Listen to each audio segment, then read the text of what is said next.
Bonjour à tous, en ce dimanche 24 mai.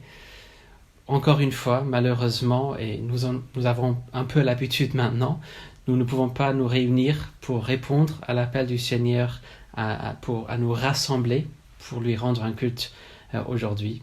Mais nous remercions le Seigneur que nous pouvons au moins répondre à cet appel là où nous sommes, et tous en commun, même si pas ensemble. On n'est pas encore sûr quand nous pourrons rassembler de nouveau. Le gouvernement a mis à jour le décret cette semaine, mais comme plusieurs églises en France, il nous faut du temps pour digérer les implications pour nous, et nous essayerons de vous communiquer la suite aussitôt que possible. Mais pour l'instant, nous avons au moins ce format en ligne où nous entendons l'appel du Seigneur à lui rendre un culte, et nous pouvons chanter les mêmes chants, prier les mêmes prières et écouter la même parole de la part de Dieu, et même si pas ensemble, on a en commun. Cette semaine, c'est le dimanche où traditionnellement on fête l'ascension de Jésus-Christ, une partie essentielle de son exaltation en tant que Messie et Rédempteur, le jour où Jésus a pris sa place sur son trône à la droite de Dieu le Père, où il règne éternellement et d'où il viendra pour juger les vivants et les morts, pour conclure l'établissement de sa nouvelle création. Et nous allons méditer un peu la position qu'il occupe aujourd'hui en poursuivant la série de prédications que j'ai démarrée il y a quelques semaines sur la résurrection dans les 4 évangiles. Et aujourd'hui, nous regarderons l'évangile de Marc en particulier.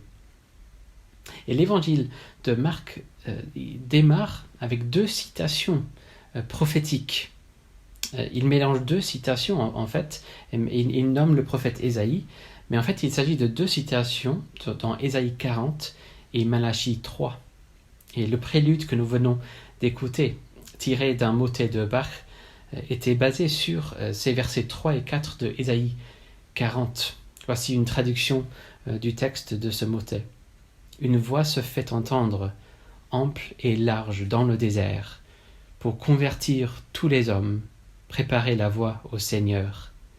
Faites à Dieu un chemin égal, que le monde entier s'élève, que toutes les vallées se haussent, que les montagnes s'abaissent.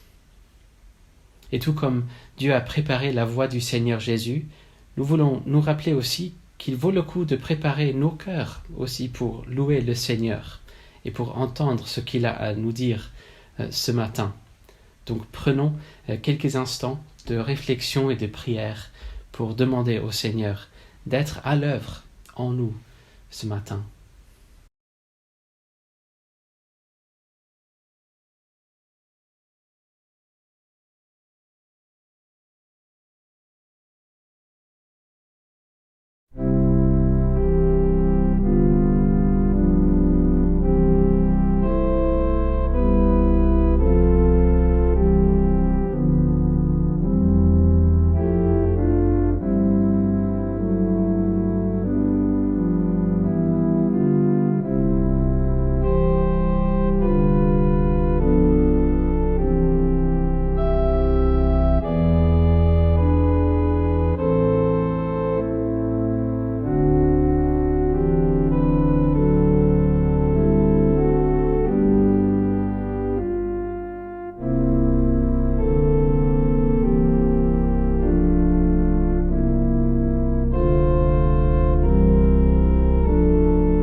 Dans le psaume 66, nous lisons ceci.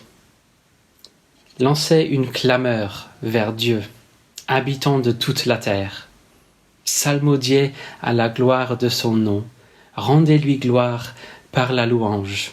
Dites à Dieu que tes actes sont redoutables, à cause de la grandeur de ta force. Tes ennemis te flattent. Toute la terre se prosterne devant toi et psalmodie en ton honneur. Elle psalmodie en l'honneur de ton nom. Prions.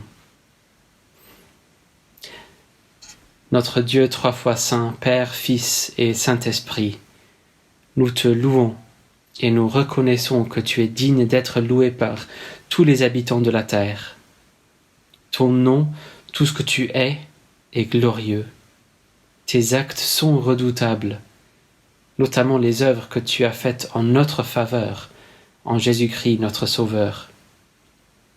Notre Père, indigne que nous sommes, nous te remercions pour l'accueil que tu nous accordes en Jésus-Christ par la puissance de l'Esprit. Et nous te prions, donne-nous aujourd'hui de nous prosterner nos cœurs sincèrement devant toi et de psalmodier en ton honneur. Nous prions ces choses à ta gloire seule. Amen.